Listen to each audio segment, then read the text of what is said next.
Good morning, YouTube. Today I'm going to show you how to work on some of the stuff in your pantry. We're going to be making lentils. Now, I happen to have something a little bit fun and a little bit funky. I have black lentils, but this exact same method works for any kind of lentils that you have. So you can have the yellow ones, the kind of pinky ones, the green ones, the brown ones, whatever. Same exact method, same exact recipe, and you're going to get great results. Especially now that we're all kind of restricting ourselves. We're not going out. You need something delicious. You need a lot of protein, and here's how you're gonna get it without spending a lot of money or a whole lot of effort, right? Win-win, y'all. All right, let's cook. We got a family to feed.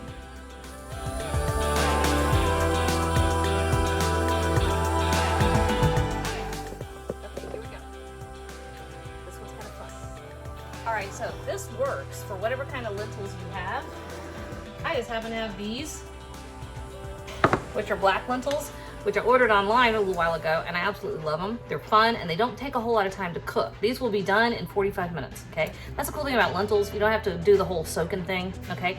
But if all you have are the regular lentils just from the grocery store, brown or red or yellow or what have you, the same recipe, just fine, okay? So this is 2 cups, which is a lot of lentils, but I've got a big family. Cut this in half if you want to, okay? So this it's gonna go right in here. Now here's the fun thing about lentils that a lot of people don't realize. You can put lentils with a 2-to-1 ratio in a rice cooker, or you can use a, Instapot, right? And you can do it for like just 1 cycle on the rice cooker setting, and they'll be pretty much done. And they'll be done with very little liquid. There won't be a whole lot of, we call it pot liquor in the South.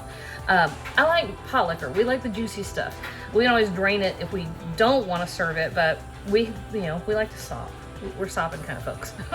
So we will use extra liquid. But 2-to-1, that works just fine. Now this, here in the American South, well, all over the world, it was just Easter. And of course, we did like a whole lot of people do. We had a ham, and all I did was I took that ham bone, threw it in a pot, and I let it simmer for about an hour, and I have ham stock. This is loaded with flavor. So if you've still got your Easter ham sitting around, try this. If you don't, no big deal. Use vegetable broth, use chicken broth, use whatever.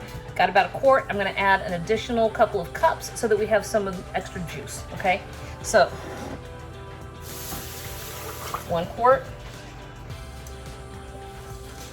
And I'm gonna give it another couple of cups of liquid.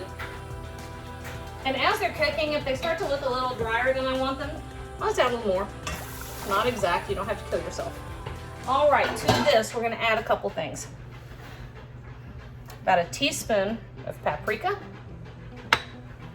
about a teaspoon and a half of onion powder, about a teaspoon of garlic powder. This is actually about a tablespoon of kosher salt. I only want about 2 teaspoons. I'm gonna get pretty aggressive with it, okay? I also want a couple other things real quick. I didn't measure out in my little deal. Okay, so I want just about a teaspoon of crushed red pepper. That's really, really nice. I want a bay leaf. And we're gonna throw that in there. This smells good. And I want some regular black pepper. So let's do this.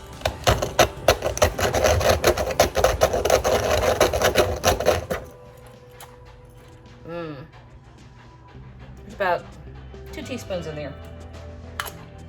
All right, last thing. I had to go rescue those from Lentils room because of this.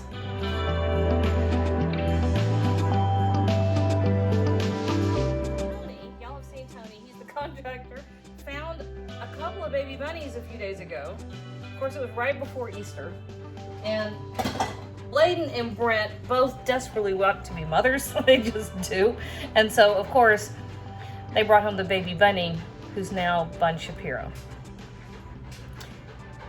All my carrots are disappearing. All right, this is all you have to do, okay? This is what it looks like. This is gonna go on the stove. We're gonna bring it up to a boil, reduce it for a simmer, and we're gonna let it simmer for about 45 minutes. We're gonna check on it every once in a while. Give it a little stir if we need to. Other than that, we're not working real hard.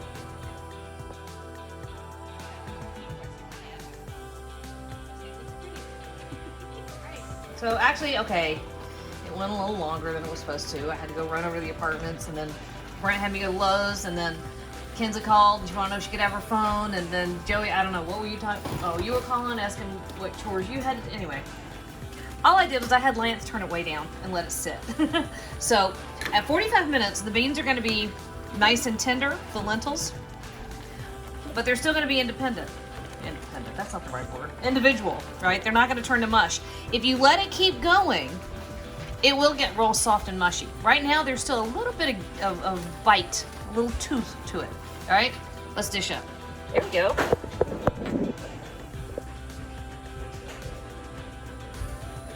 Don't they look nice? I think they're pretty. And like I said, you can do this with any kind of lentils that you want. The lentils themselves have maintained structural integrity. Boy, that's a lot of steam. Why is that doing that? See, they're still individual. Although if you keep going, they'll get mushy. Oh, wow. Yeah, these are so good. The best thing about it, this is a super inexpensive source of very high quality protein and is packed with fiber, loaded with iron. So good for you. Man, they taste great. All right, so you can serve them just like that, right? You can also add more liquid if you want to and make it a soup. You can serve it by like this, make it a side dish. Or what I'm gonna do next, I'm gonna serve it as a side dish tonight. I'm gonna take the extra, I'm gonna chill it, drain it, and we're making a salad that we can use tomorrow. See? Winner, winner. This stuff is good.